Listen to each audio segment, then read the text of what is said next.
Seg5. Another one bites the dust. Another one bites the dust. And another one gone, and another one gone. Another one bites the dust. Hey, hey, we're gonna get you too. Another one bites the dust.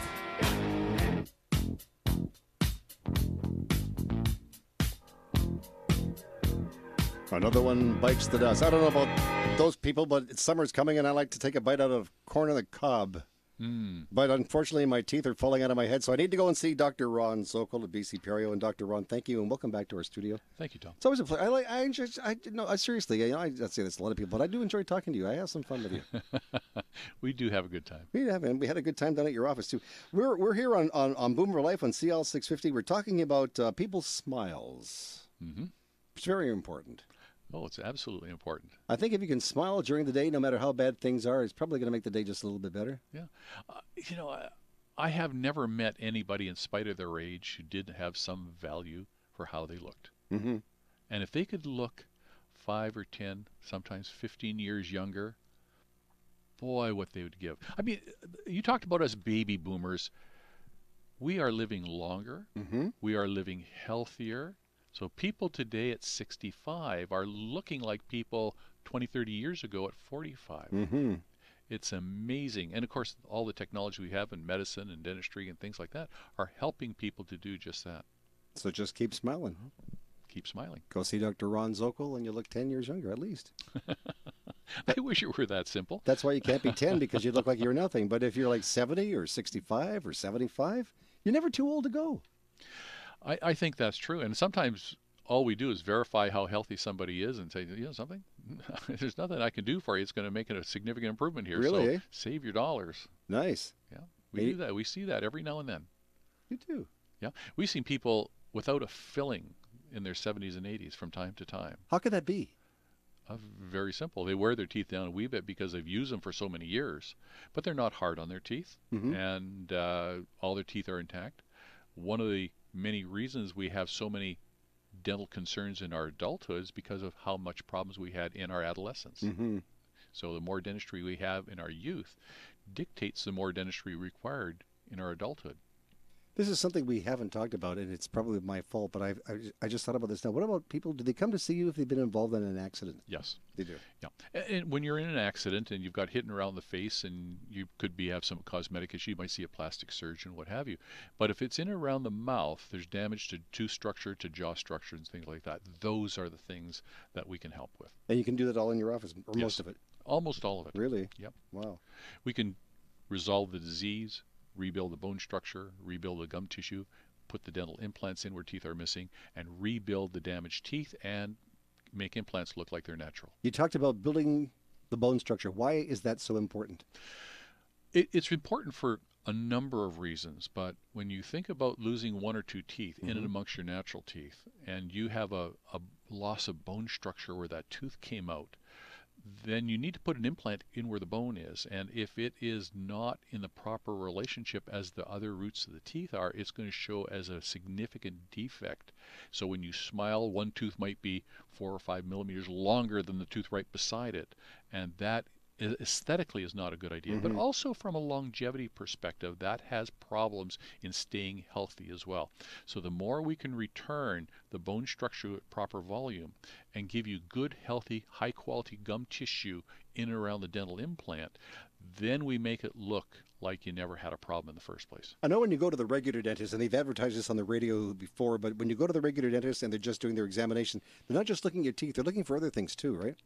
Oh, any number of different things. And I think one of the most important things to look at is that if you are contemplating a tooth being removed, what you do at the time of tooth removal is essentially the most important thing to keep all the bone and gum tissue at its proper height and proper volume. And this is something that we're training dentists to do. They're coming into Vancouver into our institute from all over the place.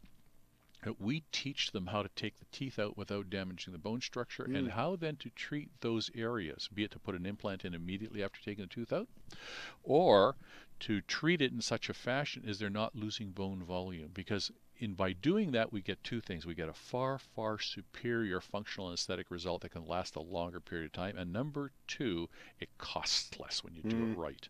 So those are two really, really crucial facts that you need to understand in order to make sure that you get the best results.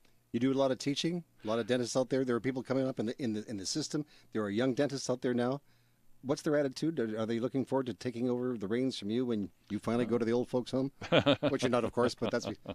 I think there's a lot of dentists who want to do implants, and because it tends to be an expensive procedure, and therefore it's intriguing for a lot of dentists. My desire is to make sure they're trained effectively so that they can see everything that needs to be seen to do it most effectively. And there's a credentialing process too. So when somebody has the proper training and they go get examined by these bodies that are made up of dentists who have done all the training and have all the experience, they can then say this person has succeeded in achieving a level of knowledge and understanding and capabilities that identifies them as being a fellow of this, like the American Academy of Implant Dentistry or the American Board of Oral Implantology. These are bona fide credentialing bodies that can tell other dentists and the public what training this person has had and that they are competent in this field. Interesting. So there are some people coming up, some brilliant ones? Oh, there's a lot of great potential coming up. I love it. The people we train, there are more credentialed from people, dentists from the AAID and ABOI, right here in the Lower Mainland, the Vancouver area, than any other, this is on a per capita basis of dentists, than any other area of the world, literally. And some think it's possibly because the training that they get in this area. Well, they probably getting some darn fine training from, let me guess, Dr. Ron Zokol. Could be. We talked about how we have dentists from all over the world come to train with you. I know that you do travel a little bit from time to time, but it's not for pleasure because you're giving lectures and that sort of thing. Where have you taught? Oh gosh, so many places in Europe, South America. I'm scheduled to do a tour from Hong Kong southward in the Orient down to Singapore and lecture in those areas. I've had the pleasure of being in a lot of different places. Some of my favorite places are in Italy. I've been to Italy a great many occasions and lectured in that area. France, Germany.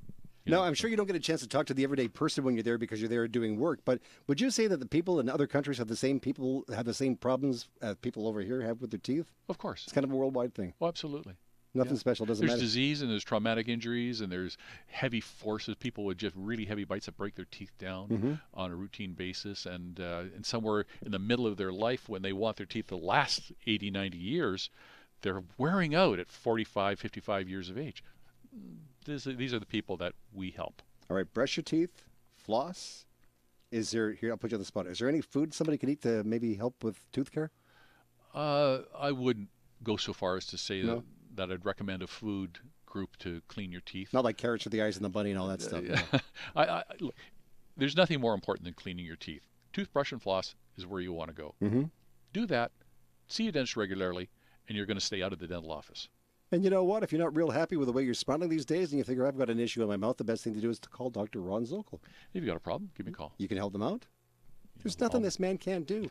His telephone number, by the way, if you want to give him a call, either right now after the show or first thing Monday morning, is in Vancouver, 877-0222, 604-872-0222. That number again is 604-872-0222.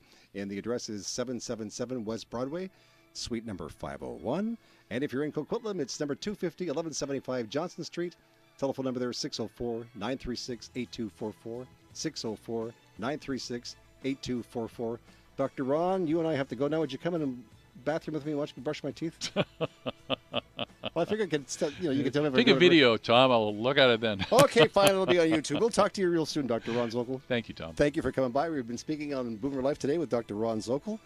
He's the gentleman. You can find him at BCPerio Dental Health and Implant Center, 2 locations, West Broadway in Vancouver or Coquitlam on Johnson Street. So we're back with more on BoomerLife coming up very, very shortly. You enjoy your day and keep smiling.